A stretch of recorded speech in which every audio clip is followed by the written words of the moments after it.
Una medida grave por varios motivos. En primer lugar, porque la Mesa del Parlamento asume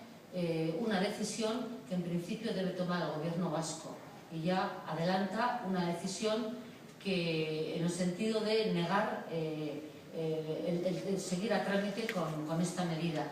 Segundo, porque Madrid recorta y el Parlamento de Vitoria asume, y nos parece grave políticamente esta política de asumir los recortes que se imponen desde el Gobierno central. Y tercero, nos sorprende negativamente la postura del Partido Nacional Socialista, que ha sumado sus votos al Partido Nacionalista y al Partido Popular para impedir que siga adelante este proyecto de ley, cuando por otra parte estaba defendiendo la posibilidad de que los trabajadores pudieran cobrar esta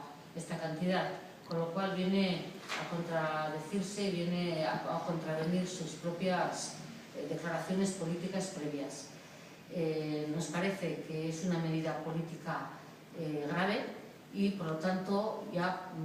desde este momento anunciamos que cuando vengan los presupuestos